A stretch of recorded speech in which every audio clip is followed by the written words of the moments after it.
A guy goes into a tattoo parlor and asks for a tattoo of a $100 bill on his penis. Curious, the tattoo artist asks him why he would possibly want that. 3 reasons, he said. First, I like to play with my money. Second, I like to watch my money grow. And third, $100 seems to be the only thing my wife will blow these days.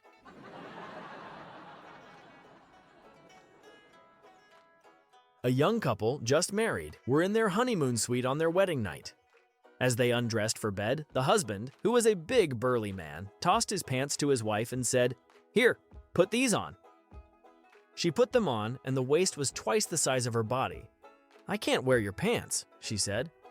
"That's right," said the husband, "and don't you forget it. I'm the man who wears the pants in this family."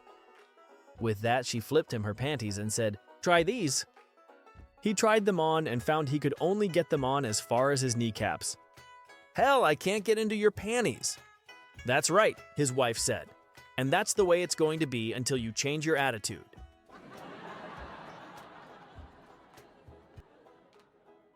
Three engineers and 3 accountants are traveling by train to a conference.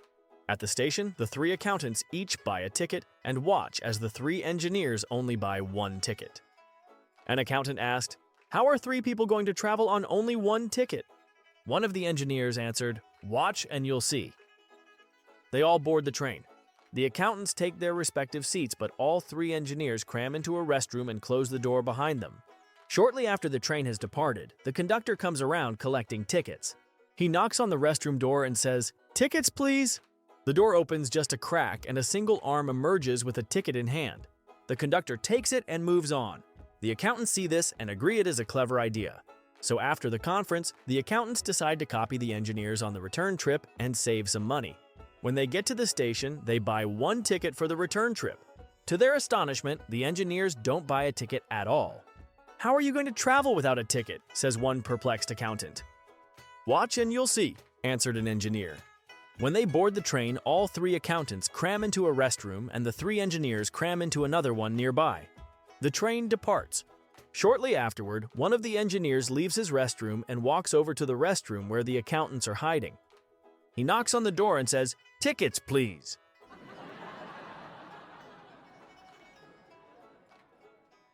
A man walks into a barber shop and says, "Give me a shave and a shoe shine." The barber lathers up his face and sharpens the straight edge. Meanwhile, a woman with the biggest, most beautiful breasts he's ever seen kneels down and starts polishing his shoes. The man stares and says, "You and I should spend some time together in a hotel." She smiles politely and replies, "My husband wouldn't like that." "Just tell him you're working overtime." The man says, "I'll pay you the difference." She looks up and says, "You tell him, he's the one shaving you."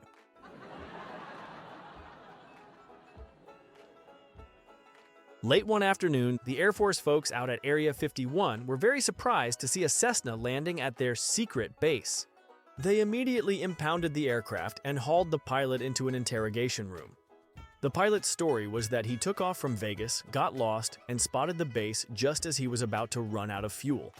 The Air Force started a full background check on the pilot and held him overnight during the investigation. By the next day, they were finally convinced that the pilot really was lost and wasn't a spy. They gassed up his airplane, gave him a terrifying "you did not see a base" briefing, complete with threats of spending the rest of his life in prison, and told him Vegas was that way on such and such a heading and sent him on his way. The day after that, though, to the total disbelief of the Air Force, the same Cessna showed up again. Only this time, there were 2 people in the plane. The same pilot jumped out and said, "Do anything you want to me, but my wife is in the plane and you have to tell her where I was last night."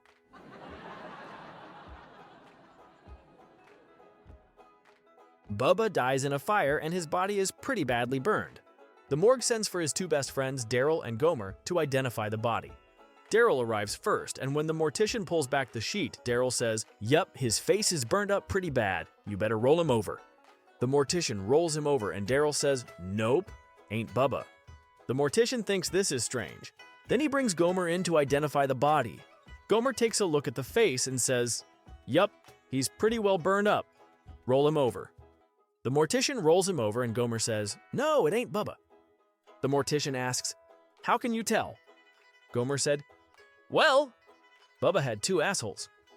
"What?" "He had two assholes?" exclaims the mortician. "Yup, every time we went to town, folks would say, 'Here comes Bubba with them two assholes.'"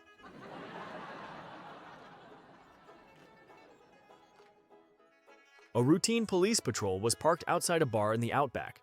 After last call, the officer noticed a man leaving the bar so apparently intoxicated that he could barely walk. The man stumbled around the parking lot for a few minutes, with the officer quietly observing.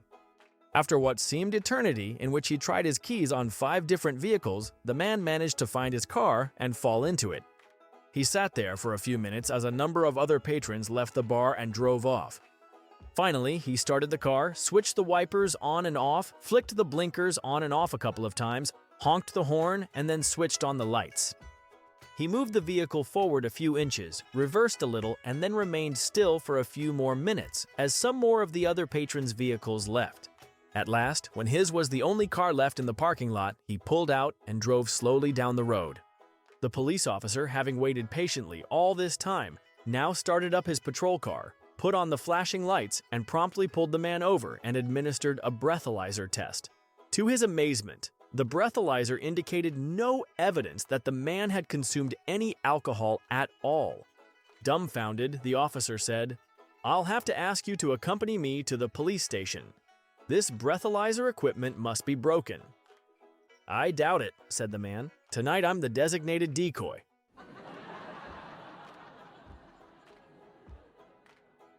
A guy goes to the supermarket and notices an attractive woman waving at him. She says, "Hello." He's rather taken aback because he can't place where he knows her from. So he asks, "Do you know me?" To which she replies, "I think you're the father of one of my kids." Now his mind travels back to the only time he has ever been unfaithful to his wife, and says, "My God, are you the stripper from my bachelor party that I made love to on the pool table with all my buddies watching, while your partner whipped my butt with wet celery?" She looks into his eyes and says calmly, "No, I'm your son's teacher."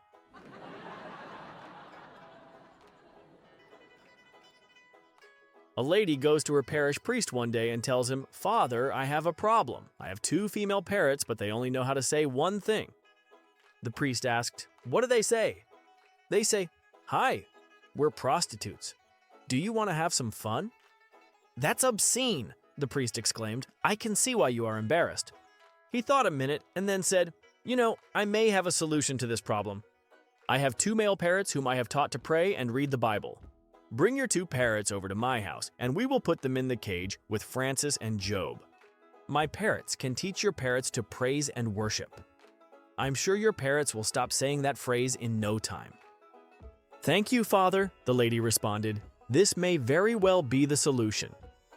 The next day, she brought her female parrots to the priest's house. As he ushered her in, she saw his 2 male parrots were inside their cage, holding their rosary beads and praying. Impressed, she walked over and placed her parrots in with them. After just a couple of seconds, the female parrots exclaimed out in unison, "Hi, we're prostitutes. Do you want to have some fun?" There was a stunned silence. Finally, one male parrot looked over at the other male parrot and said, "Put the beads away, Francis. Our prayers have been answered."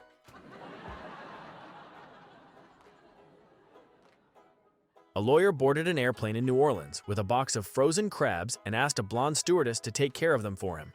She took the box and promised to put it in the crew's refrigerator. He advised her that he was holding her personally responsible for them staying frozen, mentioning in a very haughty manner that he was a lawyer, and proceeded to rant at her about what would happen if she let them thaw out.